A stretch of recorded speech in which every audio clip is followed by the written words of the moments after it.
सुप्रभात। आज मैं कक्षा 7 के विद्यार्थियों को हिंदी साहित्य की किताब संचिका से पाठ 4 पढ़ाऊंगी, जिसका शीर्षक है हिम्मत करने वालों की हार नहीं होती। परंतु इस कविता को पढ़ने से पहले हमें इसके कवि का नाम जान लेना चाहिए, उनके बारे में सामान्य जानकारी ले लेनी चाहिए। तो इस कविता के रचयिता का नाम, कवि का नाम श्री हरिवंश राय बच्चन है। हरिवंश राय बच्चन का जन्म 27 नवंबर 1907 को इलाहाबाद में हुआ था। इन्होंने प्रयाग और काशी में शिक्षा प्राप्त की थी। इसके बाद कैम्ब्रिज विश्वविद्यालय से अंग्रेजी साहित्य में डॉक्टरेट की उपाधि प्राप्त की। इन्होंने कुछ समय तक इलाहाबाद विश्वविद्यालय में अध्यापन कार्य भी किया था और उसके बाद विदेश मंत्रालय की सेवा में दिल्ली आ गए। इनकी मृत्यु 18 जनवरी 2003 को हुई थी।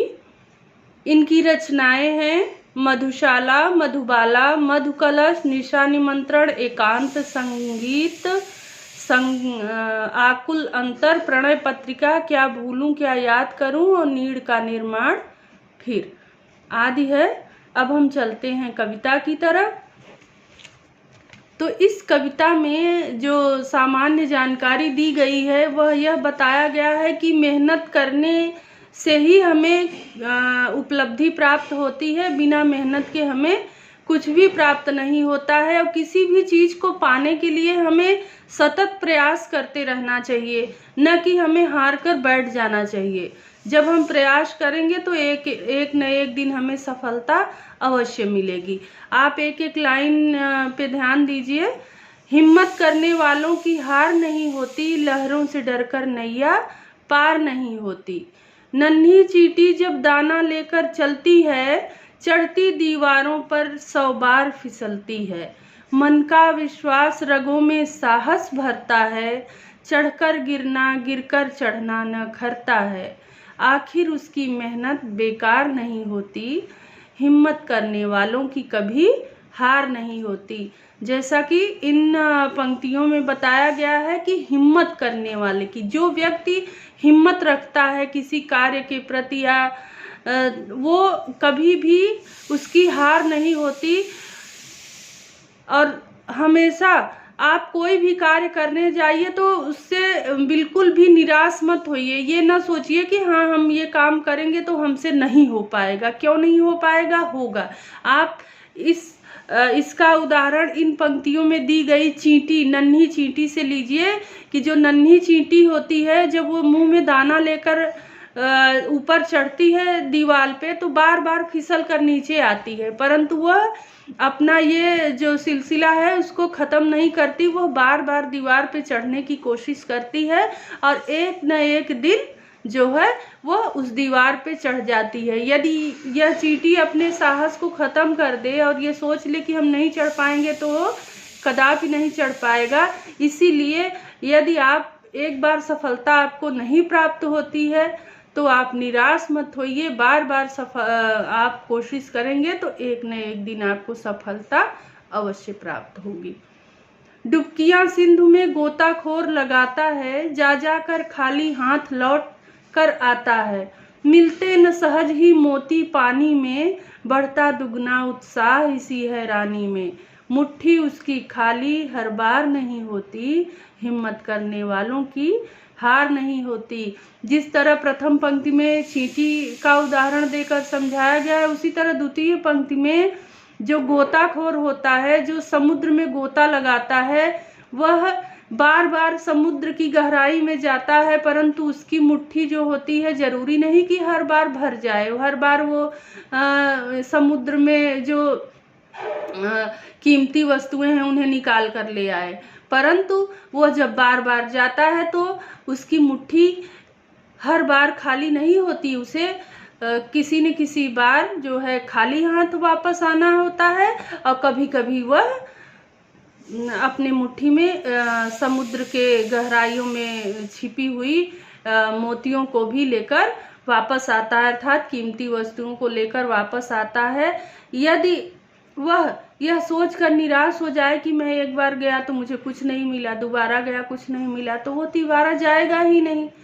परंतु जब उसके मन में ये उत्साह रहेगा कि मैं जाऊंगा और मुझे हर बार असफलता नहीं मिलेगी, कभी न कभी तो मुझे सफलता अवश्य मिलेगी। जब वह यह सोचकर अपने मन में उत्साह और साहस से भरकर उस सिंधु में अर्थात समुद्र में जब गोता लगाता है तो उसकी मुट्ठियों में कीमती वस्तुएं, कीमती मणि मोतियों से भरे हुए मुट्ठी लेकर भी वह वापस आता है।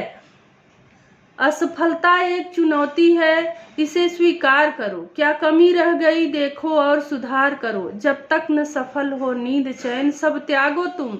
संघर्ष का मैदान छोड़ मत भागो तुम। कुछ किए बिना ही जय जयकार नहीं होती। हिम्मत करने वालों की कभी हार नहीं होती। यहाँ दिया गया है तृतीय पंक्ति में कि असफलता एक चुनौती है। जो हम असफल होते हैं अर्थात जब हमें किसी कार्य में उपलब्धि नहीं प्राप्त होती है तो हमें निराश नहीं होना चाहिए, बल्कि हमें यह सोचना चाहिए कि ऐसी कौन सी कमी रह गई हमारे अंदर, हमारे मेहनत में, जो मुझे सफलता नहीं प्राप्त हुई। जब आप अपना मूल्यांकन स्वयं करेंगे तब आपको लगेगा कि हाँ मुझसे यहाँ पे कमी रह गई और आप उसको सुधार करेंगे तो आपको सफलता अवश्य करेगी। हमेशा आप अपना मूल्यांकन करिए और अपने काम का कि आप कहाँ पे आपसे कमी रह गई, कहाँ पे छूट गया जो हमें सफलता प्राप्त नहीं हुई, तो उसका जवाब आपकी आत्मा से आपको स्वयं मिल जाएगा और आप उसको सुधार कर आगे बढ़ने की कोशिश करेंगे तो आपको सफलता अवश्य प्राप्त होगी। कोई भी व्यक्ति, कोई भी चीज़ आपको रोक नहीं सकती सफल होने के लिए। फिर से मैं एक बार इस पंक्ति को दोहराती हूँ कि असफलता एक चुनौती है। उसे चुनौती की तरह लो कि मुझे क्या ऐसी मैं क्या करूँ जिससे कि मैं सफल हो जाऊँ और कौन सी कमी है जो हमको सफलता से रोक रही है, उस कमी को हम मिटा दें, उसको दूर कर दें। क्या कमी रह गई देखो और सुधार करो। जब तक न सफल हो, जब तक कि हमें सफलता न मिले, हमें नींद और चैन, सुख सुविधा, हर चीज को त्याग देना चाहिए।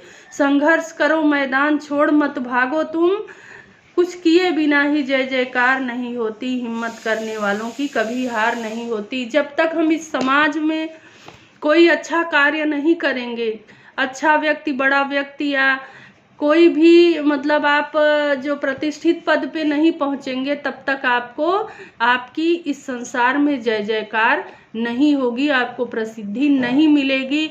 आप गर्त में डूब जाएंगे यदि आप यही सोचकर बैठ गए हाथ पे हाथ रखकर कि मैं कुछ नहीं कर सकता। तो ऐसे व्यक्ति जो है हमेशा जो है निराश रहते हैं और उनको कोई व्यक्ति नहीं जानता। हमेशा आप एक अच्छे कार्य करिए, महान लोगों की तरह आप मेहनत करिए तो एक दिन इस संसार में आपके जयकार की डंका अवश्य बजेगी। तो इन्हीं पंक्तियों के साथ मैं आपको एक बार फिर कहना चाहती हूँ कि आप लोग जी जान से मेहनत करिए और अपने देश का नाम रोशन करिए। सफलता आपके कदम चूमेगी। मेहनत करेंगे तो सफलता अवश्य ही आपके कदमों में होगी। तो ये रहा इस कविता का पूरा सार। अब मैं इस कविता से संबंधित जो भी प्रश्न उत्तर और अभ्यास है वो आपको PDF के माध्यम से सेंड कर दूंगी और आप लोग अपने हिंदी साहित्य की किताब में इसको लिख लेंगे और याद करेंगे। धन्यवाद।